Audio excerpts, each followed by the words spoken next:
Thank you, Dean. Faculty, graduates, families, and friends, thank you for having me here today. It's an honor. For those of you who are graduating, sincere congratulations. You've taken a big first step in this thing called life. You've graduated from a class institution. You've punched your ticket, and you're now officially able and ready to play the game. Whether you go to graduate school, join a big company, join a small company, or even start your own company, this step will be the bedrock of everything you do. But always remember, it's just a ticket. Whatever you do from now on depends only on you. How hard you're willing to work and what price you're willing to pay. But definitely, so far, so good. Secondly, to digress a little bit, I want to give you a sincere thank you from the older graduates like me. When we got our business degrees from Georgia, there was no Terry College. It was just a business school. We ranked at the bottom in almost every national poll, except, of course, party schools, where we ranked near the top every year and were admired by all. Since that was the only area in which we excelled, we were proud of that recognition.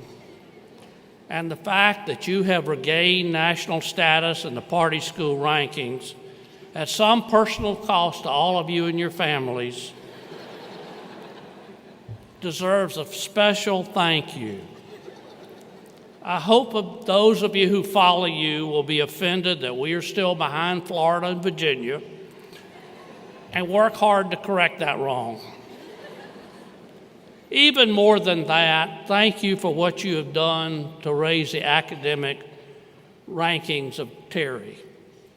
When I say I got my undergraduate business degree from Georgia, people always said, "Oh, I'm sorry." Or, "Well, at least you didn't go to Mississippi." But now they say, "Terry is a great school on the move."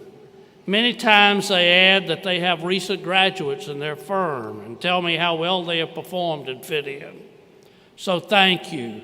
You've made a lot of old folks feel a lot better about themselves.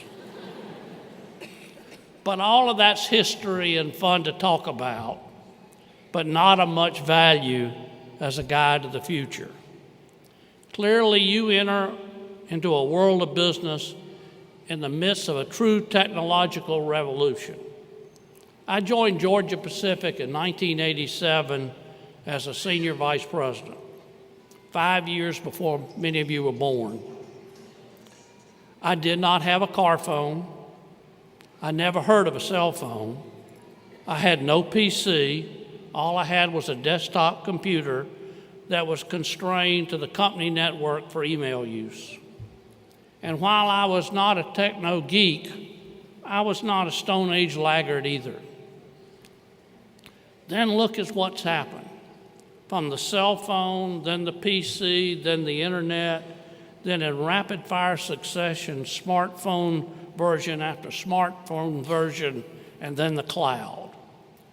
The new world is mobility, and it is on fire. The power of these smartphones is amazing. We see them doing unbelievable things like sending EKGs from patients to doctors in remote locations to processing credit cards online. We seem to see a major advancement every 2 or 3 weeks. Everybody seems to know everything that is happening at the same time all over the world. The information and news sharing is absolutely breathtaking. But do you know what has also happened? Returns on equity of the Fortune 500 have stayed at historic levels, and unemployment has gone up to record levels and stayed there. So the challenges of your generation are two. Translate the information boom into wealth generation and help get your fellow citizens back to work.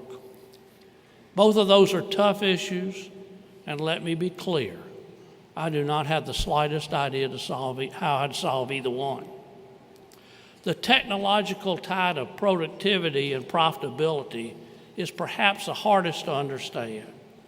We have lots more information and facts intermixed with more useless information than we ever had.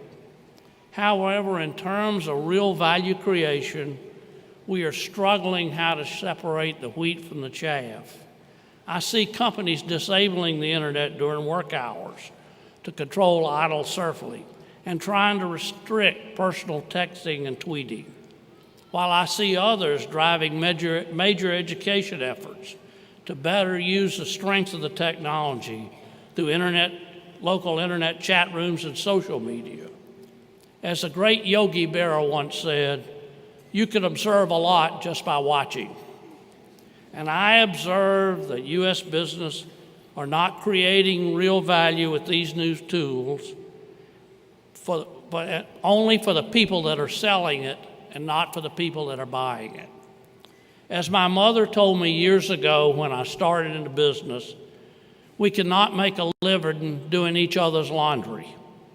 Somebody's got to make something. And I would add, got to make it better and cheaper every day. The jobs issue is even more troubling. We are no longer creating jobs that our citizens are qualified for. We have massive unemployment and labor shortages at the same time. We all know that improved education is the answer long term, but what about here and what about now? Those 11 million people who are unemployed exist, and a life on welfare is clearly not the answer for any of them. Lower skilled jobs that drive export industries through high productivity is the answer. Autos, construction, forest products, furniture and chemicals, the list goes on and on. We need bright minds, your minds, to come up with new thoughts to turn this tide and return our country to a manufacturing and export nation. But enough of this serious stuff. This is a special day for you and all of those who love you. You've now become part of a special group, graduates of the University of Georgia Terry School. Congratulations, have a party, you earned this day. Thank you.